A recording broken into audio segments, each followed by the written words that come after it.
আচ্ছা, খেয়াল করে দেখো সবাই, এগুলো করার কোনো ব্যাপার না। এই ক্যালকুলেটর দিয়ে যাদের আর কি 100 mS যে ক্যালকুলেটরটা আছে না, ওটা দিয়ে আর কি একটু করতে অসুবিধা হয়। তো দেখো কীভাবে কী করতে হয়। তো দেখো প্রথম নাম্বার, এখানে হচ্ছে তোমার লক বাটনটায় প্রেস করতে হবে। প্রেস করার পরে এখানে এই যে এখানকার বেস কত বলো তো, 7। তো এই 7কে ইনপুট করতে হবে। ইনপুট করার পরে এখানে দেখো কত লেখা আছে, এখানে আছে তোমার 7-এর ঘনমূল। তো 7-এর ঘনমূল কীভাবে ইনপুট করবা, শিফটে প্রেস করবা। শিফটে প্রেস করার পরে এই বাটনটায় প্রেস করবা।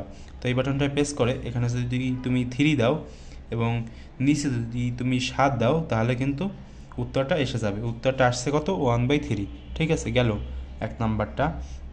এখন যদি আমি 2 নাম্বারটা করি, তাহলে দেখো এখানে হবে তোমার লক বাটনটায় প্রেস করতে হবে।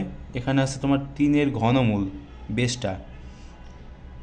তো এই বেসটা ইনপুট করার জন্য এই বাটনটা আবার প্রেস করবা। প্রেস করার পরে 3 দিবা। 3 দেওয়ার পর এখানেও 3 দিবা। এরপরে এখানে দিতে হবে তোমাদের 27। তো দেখো উত্তর আসছে 9। একবারে সহজ না? এরপর আসছে 3 নম্বরটা, লক বাটনে প্রেস করবা। প্রেস করার পরে এখানে দিবা √3। আচ্ছা, যারা পারো তারা এগুলো স্কিপ করতে পারে, এগুলো আসলে খুবই সহজ। আর যারা না পারো তারা দেখো 27। এখানে উত্তর আসছে 6। তো দেখো লগের কিন্তু আরও কঠিন কঠিন ম্যাথ আছে, যেগুলো কিনা খুবই কঠিন করতে। তো সেগুলোও কিন্তু ক্যালকুলেটর দিয়ে করা যায়। আমি এর আগে একটা ভিডিও আপলোড করেছিলাম সূচক ও লগারিদম নামে টাইটেল দিয়ে আর কি। তো সেখানে তোমরা হচ্ছে দেখে নিতে পারো সেই ভিডিওটা, কারণ সেই ভিডিওটায় আমি হচ্ছে তোমার 4টা ম্যাথ করছিলাম। সেই 4টা ম্যাথ যদি তোমরা দেখো, তাহলে তোমাদের যে বেসিকটা সেটা ক্লিয়ার হয়ে যাবে।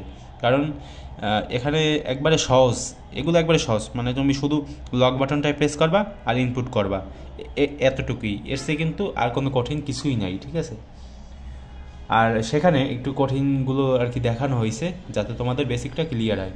তো যারা সেগুলো দেখতে চাও, সেগুলো সেখান থেকে গিয়ে দেখতে পারো। একটু প্লে লিস্ট করা আছে ক্যালকুলেটর হ্যাক্স নামে, সেখানে গিয়ে আর কি।